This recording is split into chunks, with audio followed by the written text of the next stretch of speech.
This is Hoopla World TV reporting for the Center for Research in Igbo History and Culture. Today is Sunday, the 22nd of May 2022, and we're here at the Recreation Club, Otuacha, Umweri.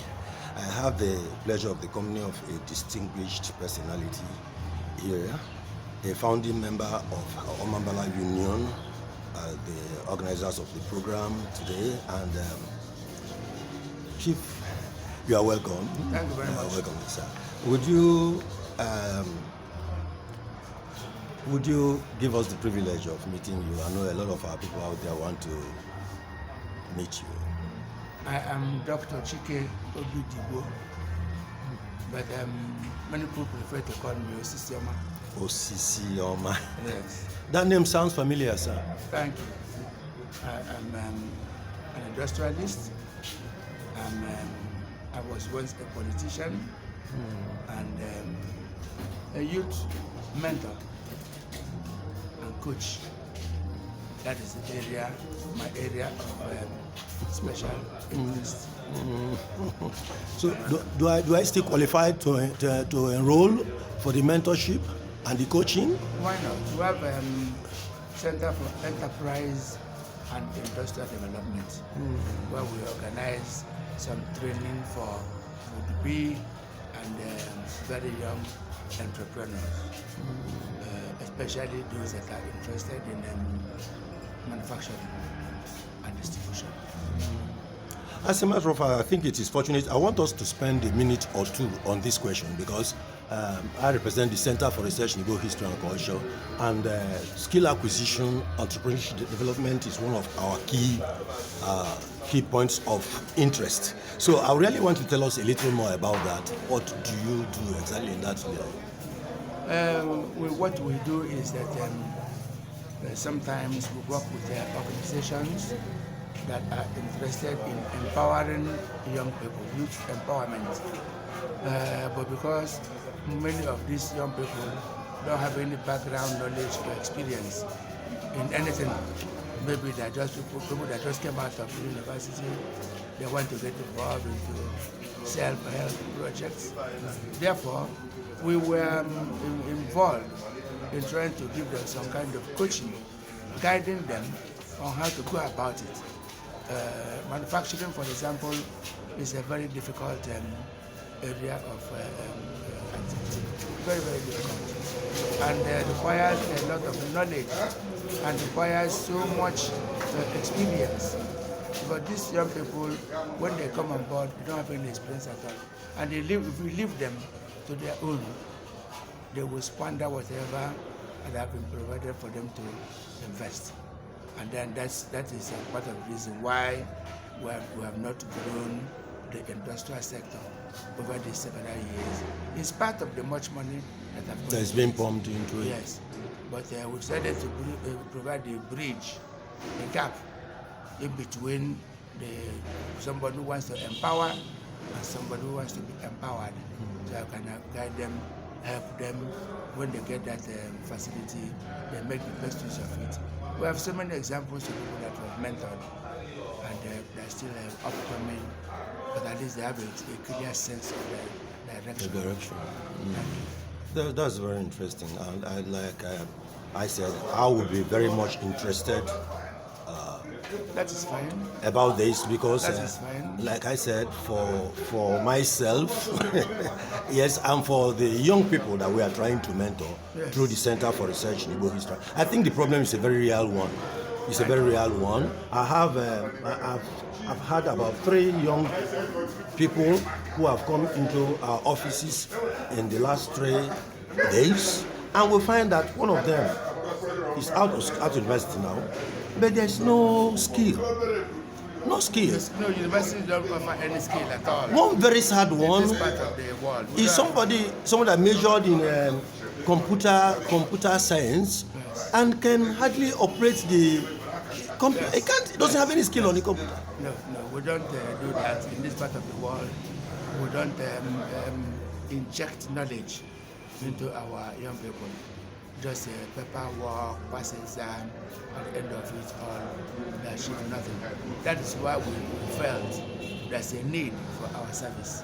Having been in manufacturing for over 40 years, and I'm still going, that means that we must have picked up some knowledge that will aid the young people, young and upcoming entrepreneurs. So, sir, young people who are interested in enrolling in the organization, how do they go about it? Well, normally it is the empowering group that does the selecting. Okay. Like sometimes the CBN did that. Okay. Sometimes the Nigerian Bank for Commerce and Industry did that. Sometimes Enugu State Government did that. So when they do, we now partner with them to provide the gap. Okay, so an interested person will have to go through one of those organizations. Okay, that's beautiful. That's beautiful. So here we are. But we are also hoping that very soon we will make our center self-sustaining. That is to say, young people can come there and then we will package some training programs. When they come, they can acquire knowledge and go and set up their business. And when they set up those businesses, we also spend time to monitor. Because that monitoring, that's why I said mentoring and monitoring. Monitoring. Yes, very important to monitor what they're doing, so I don't derail. Thank you very much, sir. And now we are here on the auspices of the OMAMBALA Union. I understand you are a founding member of that organization. To the glory of God. So what can you tell us about OMAMBALA Union? What is it about?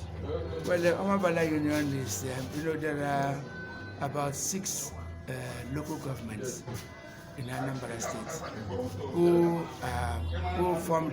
come from this belt called OMAMBALA. Because for a cultural affinity, because we feel deprived, because our social income base is similar.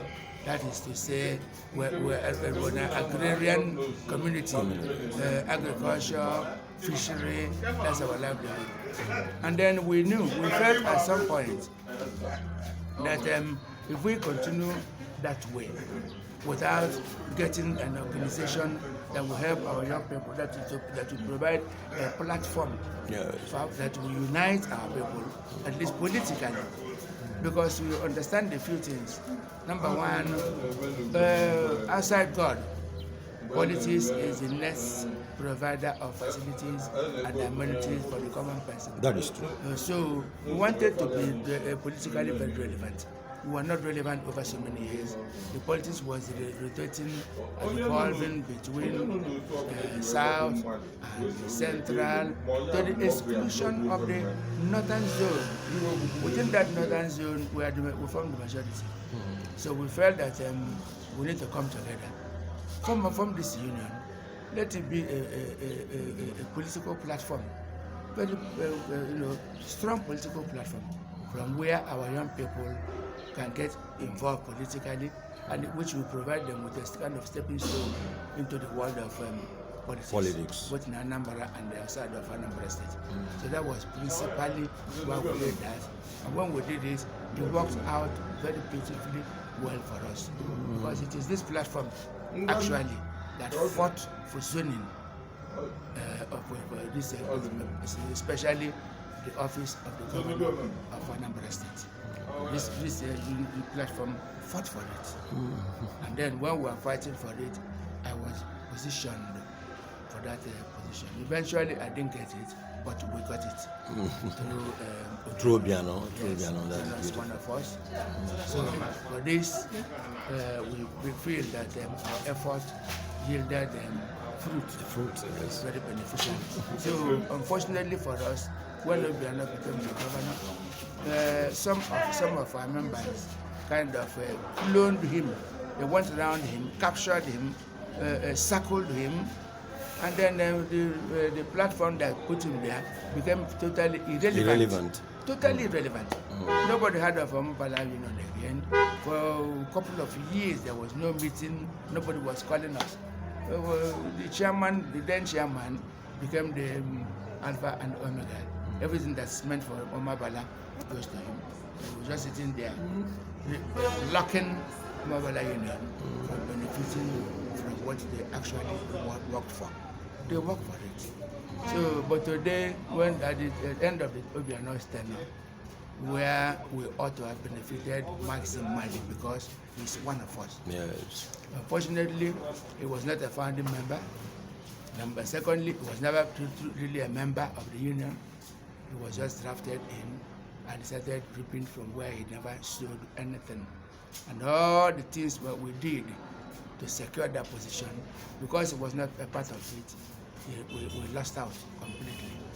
So we felt, okay, now that it's out of the way, let us organize a union and then continue from where we stopped. Okay. That's why this is the first member meeting we're having since 6/8. Okay. Even though we have had some indoor, closed door consultations and things, and meetings that enabled us to bring up this executive council temporarily. Very soon we're going to have an election. Okay. So that's why we're here today. It's actually a revival, a renaissance. Yes, we need to do that because we're losing out. We're losing out. If it were when we had the proper OMAMBALA union, even as Soludo is coming on board as a new government, he will recognize our presence. Yes. He will know that we're there. We will go and visit him and congratulate him and offer our assistance to him. Yes. Because with 6 local governments bounded together in the union, we are politically very relevant. Yes, but unfortunately, our own brother Obiano and the late former chairman, OBIDIGBO, kind of dismantled all our efforts. It was very painful. You know, the beautiful thing about building, if you actually build, is that you can build again. Oh, sure. You can build again. Oh, sure. So I have every confidence that you will be able to build again. So that's beautiful. So like that's the essence of today's meeting. Actually, a new beginning. A new beginning. Yes. Total new beginning. So looking ahead, what are your hopes? Our hopes is that one, we have got our fair due for commissionership positions. We've got our fair due in government. We are holding the office of the speaker. We are holding the office of head of service.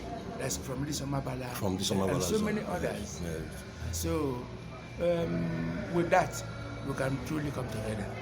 And when we come together, we will decorate the platform so that our young people who want to contest for any elected position, even appointments, can use us as a stepping stone to achieve that agenda. That's beautiful. And it will work.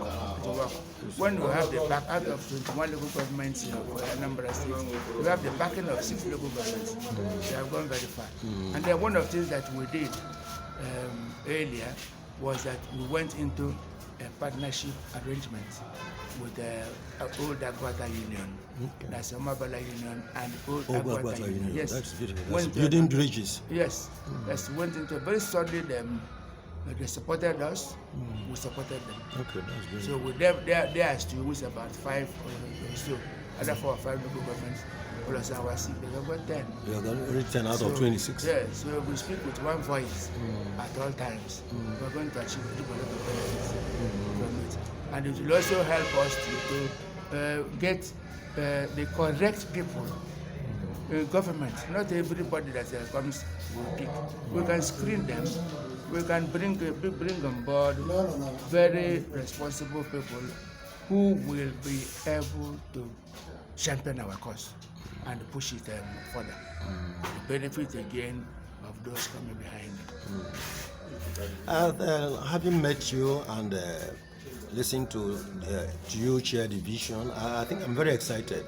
Thank you. About the prospects of the OMAMBALA community in the future, that is immediate future. So thank you so much about that. Would you want to drop a message, summarize a message to the people? Which people now? To the OMAMBALA people, to OMAMBALA people, and to one of the reasons why we set up this OMAMBALA Union is also to help our people, to discuss with them, to enlighten them, because we are like a closed zone. Politically, we have not been very active. Active. Yes, because two things are two basic things are required. One is fund, and the other one is capacity, human capital. In Anambra State, Anambra South has more of that capital. Anambra Central has more of that human capital. What do we have? In Anambra North, not much. Therefore, we need to be educated, we need to be lectured so that we understand. In fact, if we are not listening to us, we would have benefited a lot. I personally believe that what Anambra State needs, but what Nigeria needs, what Igbo people needs, is an investment in nature. Nature? Yes, nature, yes. We can't go high tech, we don't have low tech, we don't have medium tech. How do we go to high tech? To high tech. Therefore, based on what nature provides. By that, do you mean agriculture and human capital? Agriculture, and we gradually start developing human capital. But develop agriculture to the extent that you can produce for your people and process for export. Then from there, you start developing your economy. That's the growth. Without that, you're going nowhere. If anybody is telling you tomorrow you're going to be like Japan or be like Dubai, it's not true. When we can't manufacture pencils. When you can't eat food, you're talking about manufacture. There's so much hunger, there's so much unemployment. Let's wind up.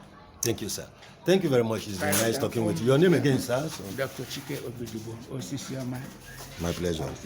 Thank you very much. God bless you.